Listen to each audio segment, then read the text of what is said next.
across an empty land.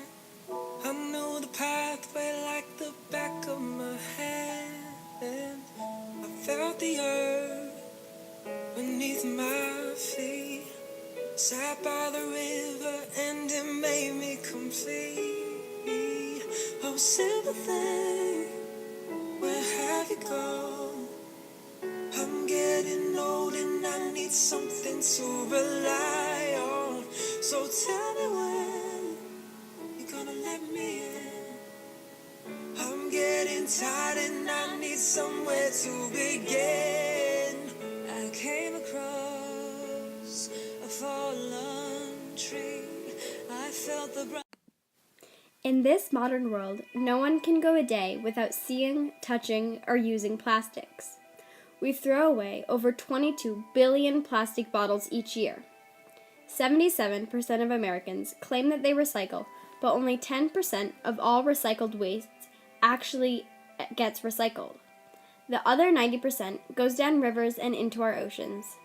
Many scientists claim that 50 to 90% of plastics found in the ocean are single-use plastics. These are plastic items that we use once, then throw away, such as straws, food wrappers, and plastic bags. Some people might think that they are big chunks of plastic floating around through the ocean, but UV rays from the sun break down plastics into smaller and smaller pieces. The smaller these pieces get, so does the size of the organisms that are able to ingest it. Plastic is not biodegradable, so as the sun breaks it down, it will keep getting smaller and smaller until it is just one molecule. Usually, the larger pieces of plastic float to the bottom, so they tend to go undetected, but still have an effect on the marine organisms that live there. Plastics that are used in bigger products, such as TVs and furniture, are made up of a different type of plastic that is more durable and more dense. But usually, light, smaller plastics are more commonly found in the ocean, as 50 to 90% of the plastic in the ocean are single-use. Plastic will never really go away. In fact, some scientists think that it could take more than 1,000 years for it to fully biodegrade. Plastic usually gets blown or washed down storm drains, where it then leads straight to the ocean. This causes havoc for marine life. These bits of plastic get caught in the ocean currents that lead them to big whirlpool-type places called gyres. Today, there are 5 well-known gyres located all around the world. These gyres collect plastic and swirl around and around endlessly. This is where we usually find our garbage patches. These plastics are commonly mistaken for food by various organisms.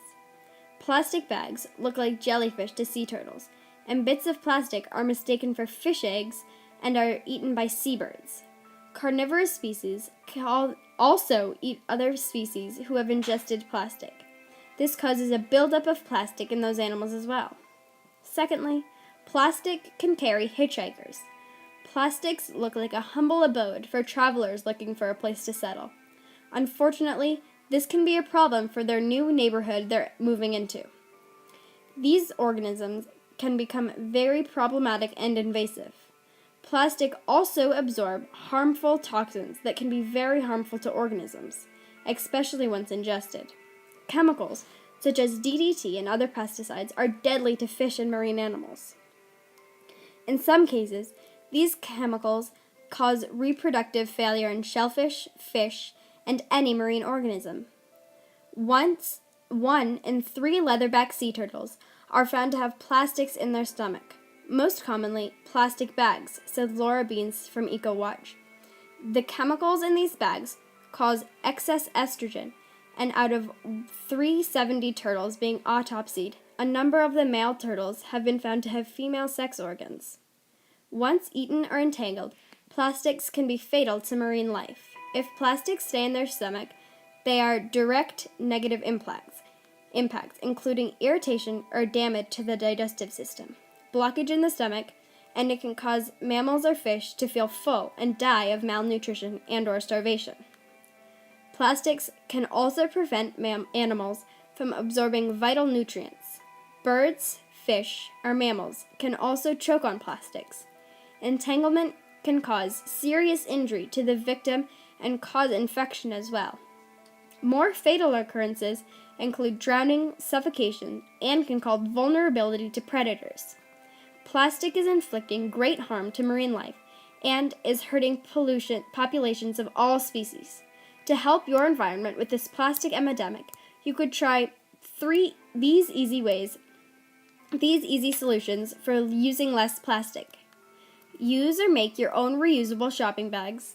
Invest in a metal reusable water bottle instead of buying a new plastic one every time.